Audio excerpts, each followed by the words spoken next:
సంచలన వ్యాఖ్యలు చేశారు. నేను కాంగ్రెస్ ఎమ్మెల్యేనే అంటూ దానం నాగేందర్ తెలిపారు. ఫిరాయింపు ఎమ్మెల్యేలు ఎవరు ఏ పార్టీలో ఉన్నారో నాకు తెలియదంటూ మాట్లాడడం జరిగింది. నేను కాంగ్రెస్ పార్టీలోనే ఉన్నానన్నారు దానం నాగేందర్. జీహెచ్ఎంసీ ఎన్నికల్లో కాంగ్రెస్ ని గెలిపించబోతున్నామంటూ చెప్పారు. ఎంఐఎంతో కలిసి 300 డివిజన్లలో కాంగ్రెస్ గెలుస్తుందంటూ దానం నాగేందర్ తెలిపారు. నేను ఏ పార్టీలో ఉంటే ఆ పార్టీ గెలుస్తుందన్నారు. గ్రేటర్ హైదరాబాద్ వ్యాప్తంగా 300 డివిజన్లలో తిరుగుతా అంటూ తెలిపారు. కాంగ్రెస్ పథకాలను ప్రజలకు వివరిస్తానన్నారు ఎమ్మెల్యే దానం. జీహెచ్ఎంసీ ఓఆర్ఆర్ వరకు విస్తరించడంతో హైదరాబాద్ మరింత అభివృద్ధి చెందుతుందన్నారు ఎమ్మెల్యే దానం. ఏ పార్టీలో అదే గెలుస్తుంది కదా, అది మన స్పెషాలిటీ కదా.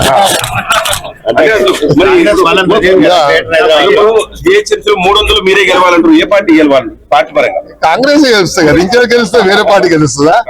ముఖ్యమంత్రి గారు ఇంత బడ్జెట్ ఇచ్చి ఇన్ని అభివృద్ధి చేసిన తర్వాత మళ్ళీ ఏ పార్టీ గెలుస్తుందని నువ్వు తిరకాసు మాటలు ఎందుకు? మీరు ఏ పార్టీ అంటే ఏం చెప్తారు? కాంగ్రెస్ చెప్తున్నాం కదా. కాంగ్రెస్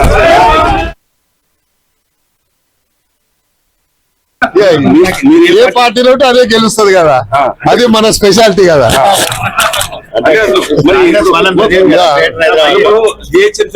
మీరే గెలవాలంటారు, ఏ పార్టీ గెలవాలి? పార్టీ పరంగా కాంగ్రెస్ గెలుస్తుంది కదా, ఇంకే గెలిస్తే వేరే party గెలుస్తుందా?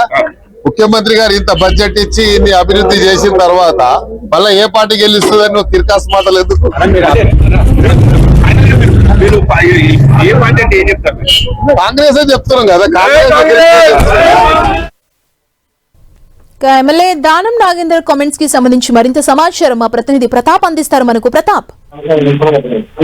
Danam Nagender hot comment చేశారని చెప్పుకోవచ్చు. దానం నాగేందర్ గత కొంతకాలంగా మీడియాకు దూరంగా ఉంటున్నప్పటికీ, ముఖ్యంగా పార్టీ ఫిరాయింపుల అంశానికి సంబంధించి ఆయన కాంగ్రెస్ పార్టీలో చేరినప్పటికీ, కాంగ్రెస్ పార్టీ తరఫున పార్లమెంట్ ఎన్నికల్లో సికింద్రాబాద్ నుంచి తరఫున పోటీ చేసినప్పటికీ ఆ తర్వాత నుంచి కూడా పెద్దగా కొద్దిగా దూరంగా ఉంటూ వచ్చారు. ఆ తర్వాత కాంగ్రెస్ పార్టీకి అనుబంధంగా ఉంటున్నప్పటికీ కూడా ఆయన పూర్తి స్థాయిలో ఇక్కడ బయటికి చెప్పుకునే వ్యక్తి ఈ రోజు ఆల్ సడన్ గా తాను కాంగ్రెస్ పార్టీ ఎమ్మెల్యేని అంటూ కూడా బహిరంగంగా చెప్తున్న పరిస్థితి అయితే ఉంది. అయితే ఇప్పటి వరకు అయితే దీనికి సంబంధించి పార్టీ ఫిరాయింపులకు సంబంధించి ఎపిసోడ్ ఇప్పటికే స్పీకర్ వద్ద చర్చ జరుగుతున్న పరిస్థితి. స్పీకర్ ఒక విచారణ కూడా చేస్తారు, అందరికీ నోటీస్ ఇవ్వడం జరిగింది. దీనికి సంబంధించి దానం నాగేందర్ ఇప్పటి వరకు ఒక వివరణ ఇచ్చిన దాఖలు అయితే లేవు. దీనికి మొత్తం 10 మంది ఫిరాయింపు ఆరోపణలు ఎదుర్కొంటున్నప్పటికీ 9 మంది ఎమ్మెల్యేలంతా కూడా స్పీకర్ నోటీసులకు వివరణ ఇవ్వడం జరిగింది. అయితే ఒక దానం నాగేందర్ మాత్రం ఇప్పటి వరకు వివరణ ఇవ్వలేదు. ఆయన ఈ రోజు ఆలోచనగా తాను కాంగ్రెస్ పార్టీలోనే ఉన్నానంటూ కూడా స్టేట్మెంట్ ఇవ్వడం జరిగింది. అయితే ఆయన ఈ కాంగ్రెస్ పార్టీ ఎమ్మెల్యే అని చెప్పిన నేపథ్యంలో ఆయన పార్టీ ఎమ్మెల్యే పదవికి రాజీనామా చేస్తారా అనేది కూడా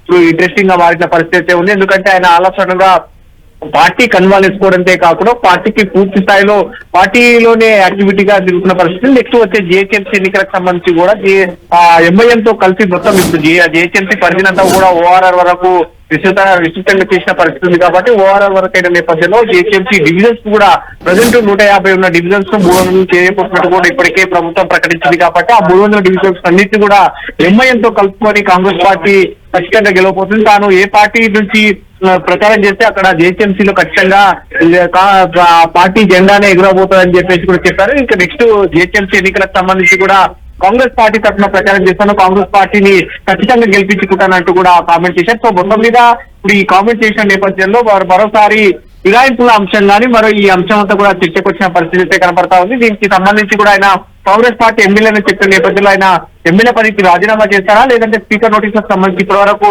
ఎలాంటి వివరణ ఇవ్వలేదు. కాబట్టి దీనికి సంబంధించి ఫర్దర్ స్టెప్స్ ఏ విధంగా తీసుకుంటారు అనేది కూడా చూడాల్సింది. స్పీకర్ కూడా ఇప్పటి వరకు ఇచ్చిన నోటీసులకు దానం నాగేందర్ సమాధానం ఇవ్వనప్పటికీ కూడా దానికి సంబంధించి కూడా ఏం చర్యలు తీసుకుంటారు అనేది కూడా చూడాల్సి ఉంటుంది. ప్రతాప్ అంటే చాలా కాన్ఫిడెంట్ గా చెప్పారు మీడియాతో మాట్లాడుతుంటే, నేను కాంగ్రెస్ పార్టీలోనే ఉన్నా అంటూ చెప్పారు. జీహెచ్ఎంసీ ఎన్నికల్లో కాంగ్రెస్ ని గెలిపించబోతున్నాం అంటూ కూడా చెప్పేశారు. అంటే ఇప్పుడు ఏం జరగబోతుంది అంటే ఇన్ని రోజులు సైలెంట్ గా ఉండి ఒక్కసారి రియాక్ట్ అవడానికి రీజన్స్ ఎలా చూడాలి? డెఫినెట్ గా ఖచ్చితంగా కాంగ్రెస్ పార్టీ జూబ్లీహిల్స్ ఉప ఎన్నికల్లో గెలిచిన తర్వాత ఒక కాన్ఫిడెంట్ లెవెల్స్ అయితే పూర్తి స్థాయిలో పెరిగాయని చెప్పుకోవచ్చు. ఆ తర్వాత ఇప్పుడు లోకల్ బాడీ ఎన్నికలకు సంబంధించి కూడా కాంగ్రెస్ పార్టీ మెజార్టీ స్థానాలు గెలిచిన తర్వాత కాంగ్రెస్ పార్టీ నేతల్లో కాస్త కాన్ఫిడెన్స్ లెవెల్స్ పెరుగుతున్నాయి. ఇప్పటి వరకు మొదటిదాకా దానం నాగేందర్ కాస్త సైలెంట్ గా సర్దుమణిగిన నేపథ్యంలో ఆలోచనగా ఈ మధ్య కాలంలో కాంగ్రెస్ క్రాప్ పెరిగినట్టు కూడా నేతలు చెప్తున్న నేపథ్యంలో ఆయన కూడా వాయిస్ పెంచుతూ వచ్చారు. ఆయన కాంగ్రెస్ పార్టీకి సంబంధించిన ఆయన నియోజకవర్గంలో కానీ హైదరాబాద్ మొత్తంలో కూడా పెద్ద ఎత్తున విస్తృతంగా ఫ్లెక్సీలు కూడా ఏర్పాటు చేసిన పరిస్థితి. నెక్స్ట్ జిహెచ్ఎంసీ ఎన్నికలు వస్తున్నాయి కాబట్టి జిహెచ్ఎంసీ ఎన్నికల్లో కనుక పూర్తి స్థాయిలో మీడియాస్కులు పనిచేసి పార్టీని అధికారంలోకి తీసుకురావాలనే ఒక గట్టి పట్టుదలతో ఉన్నారు. ఆ విధంగా చేస్తే కనుక పార్టీలో కూడా ఫుల్ ప్రయారిటీ తగ్గుతుందనే ఒక ఆలోచనలో ఉన్నారు. నెక్స్ట్ క్యాబినెట్ ఎక్స్పెన్షన్స్ కూడా ఉంటుంది కాబట్టి ఆ దిశలో కూడా దానం నాగేందర్ ఆలోచన ఉన్నట్టుగా కూడా ఆయన సన్నిహిత వర్గాల ద్వారా తెలుస్తుంది. ఎందుకంటే క్యాబినెట్ లో చోటు దక్కించుకోవాలని చెప్పేసి ఆయన శతవీరాల ప్రయత్నం చేసిన ప్రయత్నాలు ఉన్నాయి. ఇప్పటికే కాంగ్రెస్ పార్టీ అధిష్టానంతో కూడా మంత్రాలు కూడా చేసిన దాఖలు ఉన్నాయి కాబట్టి ఒకవేళ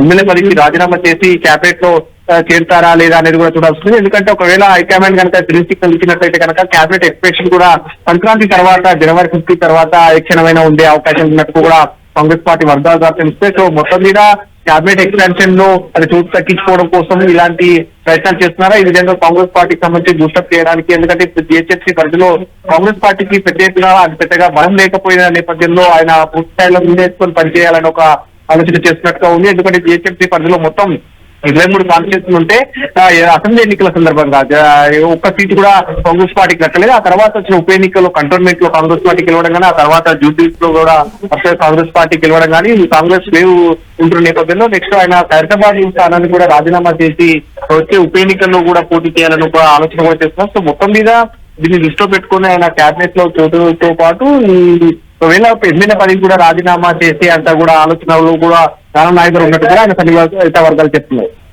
థ్యాంక్ యూ ప్రతాప్.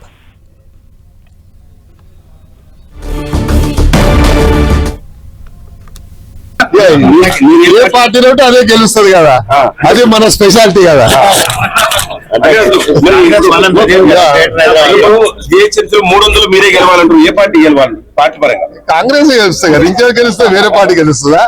ముఖ్యమంత్రి గారు ఇంత బడ్జెట్ ఇచ్చి ఇన్ని అభివృద్ధి చేసిన తర్వాత మళ్ళీ ఏ పార్టీ గెలుస్తుందని నువ్వు తిరకాసు మాటలు ఎందుకు? మీరు ఏ పార్టీ అంటే ఏం చెప్తారు? కాంగ్రెస్ చెప్తున్నాం కదా. కాంగ్రెస్